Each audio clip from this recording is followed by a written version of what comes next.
حضرت جنید بغدادی دجلہ کے کنارے جا نکلے اور آپ کے شاگرد بھی تھے آپ کے ساتھ، تو وہاں بہلول ملے۔ بہلول ایک مجذوب تھے، تو کہا کہ چلیے ان سے زیادہ بات کرتے ہیں۔ تو شاگردوں نے کہا یہ تو ایک دیوانہ شخص ہے اور آپ اس سے کیا ملیں گے؟ آپ اتنے پڑھے لکھے عالم اور اتنے بڑے فقیہ اور صوفی، اور ایک دیوانے شخص سے آپ ملیں گے؟ دنیا اس کو دیوانہ کہتی ہے، بہلول دیوانہ۔ لیکن سعدی بولے کہ سعدیہ نزدیک رائے عاشقاں، خلق مجنو نندو مجنو عاقل است، کا اصل تو عاقل یہ لوگ ہیں۔ تو خیر حضرت جنید بغدادی گئے اور بہلول کو سلام کیا، کہا کہ آپ کون ہیں؟ تو کہا میں جنید بغدادی ہوں۔ تو کہا کیا کرتے ہو؟ کہا کہ میں پڑھنے پڑھانے کی ذمہ داریوں میں لگا ہوں۔ تو آپ نے فرمایا کہ کھانے کے آداب جانتے ہو؟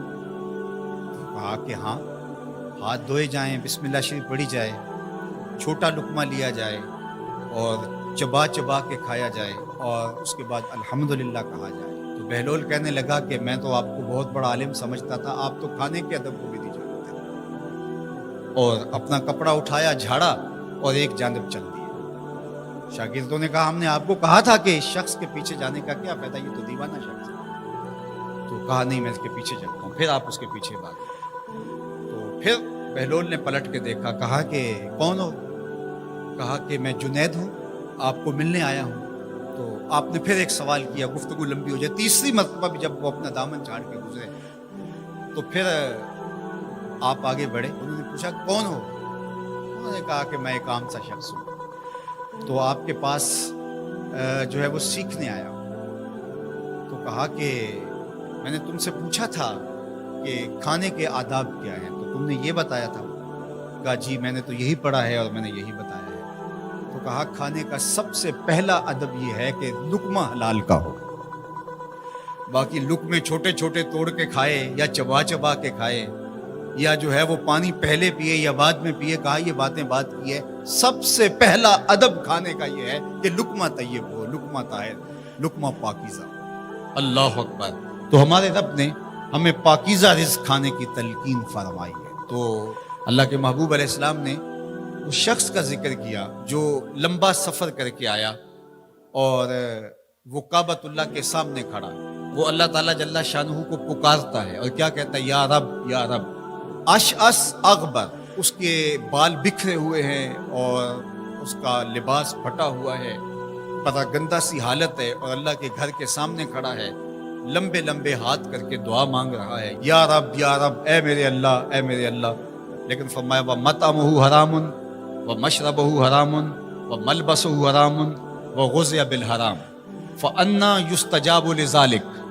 فرمایا کہ اس نے جو کھایا ہے وہ حرام کا ہے، اس نے جو پیا ہے وہ حرام کا ہے، اس نے جو لباس پہنا ہے وہ حرام کا ہے۔ فرمایا اس کو جو غذا دی گئی ہے وہ غذا حرام کے مال سے اسے حاصل ہوئی تھی۔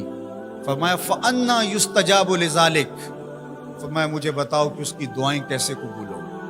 وہ کعبۃ اللہ کے پردے کو تھام کے کھڑا ہے، ملتزم سے لپٹ کے رو رہا ہے، وہ حتیم میں کھڑا ہے، وہ کعبہ کے اندر بھی چلا گیا، کعبہ کی چھت پہ سقف بیت اللہ پہ بھی کھڑا ہے، مطاف میں کھڑا ہے، وہ حجر اسود کے ساتھ لپٹ کے دعائیں مانگ رہا ہے، مقام ابراہیم کے پاس کھڑا ہو کے دعائیں مانگ رہا ہے۔ یمد یدہ، اس کے ہاتھ لمبے لمبے ہیں، یا رب کے کلمات اس کی زبان پہ ہیں، اور اشعث اغبر، غبار آلودہ بکھرے ہوئے اس کے بال ہیں، اور حالت پراگندہ ہے کہ کسی کو گزرتے ہوئے بھی ترس آ جائے، اور اللہ کے گھر میں کھڑا ہے تو وہ کیوں نہیں معاف کرے گا؟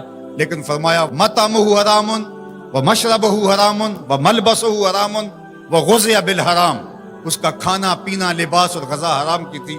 فأنیٰ یستجاب لذالک، اس کی دعائیں کیسے قبول ہوں گی؟ بلکہ علماء نے لکھا کہ جو شخص حرام کمائی کھاتا ہے اس کی اپنی دعائیں تو قبول نہیں ہوتی، نیک لوگوں کی دعاؤں سے بھی اس کا حصہ نکال دیا جاتا ہے۔ جب اللہ کے بندے اولیاء کاملین دعائیں مانگتے ہیں اور وہ پوری امت کے لیے، پوری قوم کے لیے مانگ رہے ہوتے ہیں، لیکن اس شخص کا حصہ نکال دیا جاتا ہے جس کا رزق پاکیزہ نہیں ہے۔ اس لیے رزق کی پاکیزگی یہ بہت اہم ہے۔ رومی علیہ الرحمہ فرماتے ہیں کہ اگر تمہارا رزق پاک ہوگا، تمہارا رزق ستھرا ہوگا، تمہارے سینے میں معرفت کا نور پیدا ہوگا، اور اگر تمہارے سینے میں غل، غش اور حسد، بغض، کینہ اور نفرتیں پیدا ہو رہی ہیں تو پھر تم غور کرو کہ تمہارے رزق میں کوئی مسئلہ ہے۔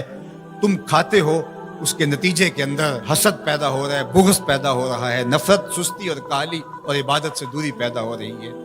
جو رزق حلال ہے وہ عبادت کے لیے تقویت پیدا کرتا ہے، وہ تمہیں سچائی کی زندگی گزارنے کی طرف راغب کرتا ہے۔ تو اہم ترین چیز جو ہے وہ رزق کی پاکیزگی ہے،